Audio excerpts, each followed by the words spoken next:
Hi guys, today we'll be talking about my student choice project. My project was about a boy named Michael. He's in fifth grade and he's a student that I get to work with at my co-op. So, on the day that I spent with him, I got to observe him in his classroom and at recess.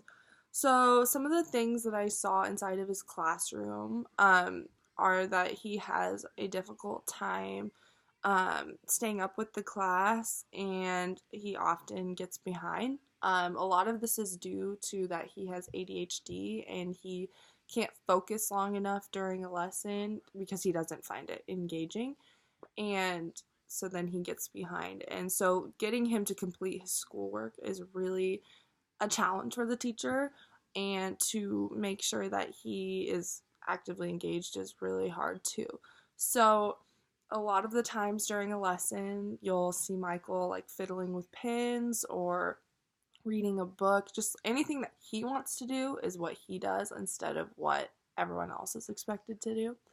So that was kind of a challenge that I saw that the teacher tried to maneuver through. Like, the teacher doesn't want to enable him to do whatever he wants on his time, but he also knows that it is a challenge for Michael. And so throughout the year, and especially like the day that I saw, I've noticed that it's really been like a challenge to find that middle ground for both of them so that Michael can be doing what he needs to do to, like pass fifth grade and, be on task. And it's a challenge for the teacher so that the teacher is understanding and accommodating for his exceptionality and not just getting mad at him for not doing stuff, because it is a challenge for Michael to do stuff versus some other kids.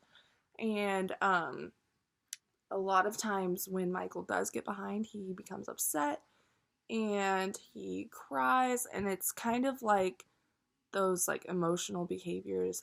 He's a little bit younger minded in the sense when he becomes upset, it's really hard for him to get over something that is a little bit like insignificant to anyone else, because to him it's a really big deal. And it's hard for him to come back down from that when he becomes upset. So one of the options the teacher gave him was to allow him to have 4 breaks a day so that he can be in the classroom for as much as possible. But if he becomes anxious or overwhelmed or really upset, he can go up to the classroom phone and call any of the faculty numbers on the list, and they can come get him if they're available and take him for a walk and like help calm him down so that he can come back and have a fresh start inside the classroom.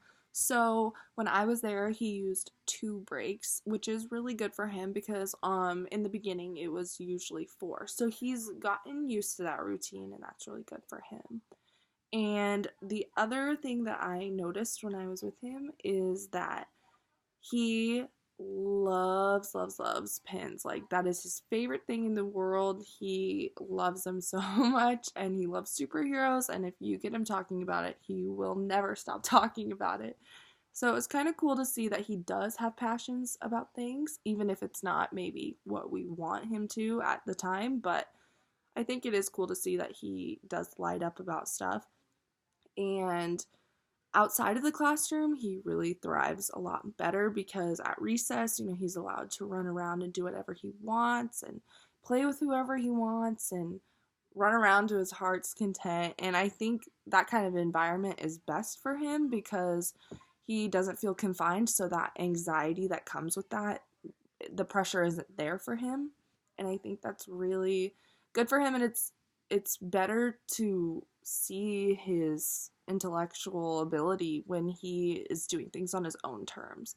So I'll show you my project. So Michael loves superheroes, and I thought it was so fitting that I drew him as a superhero because I do think he is super.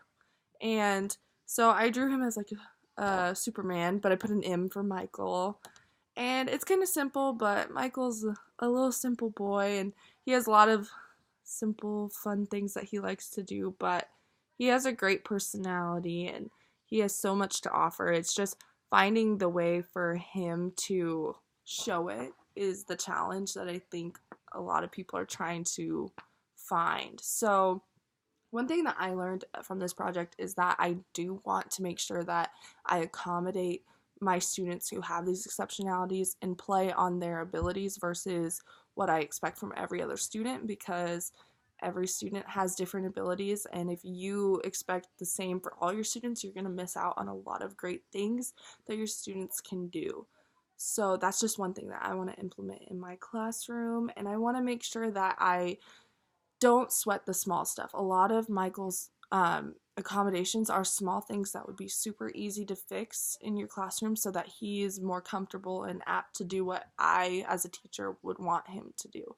And so I just think picking your battles and not worrying that that isn't fair to everyone else is super important. So that's my project. Thanks for watching.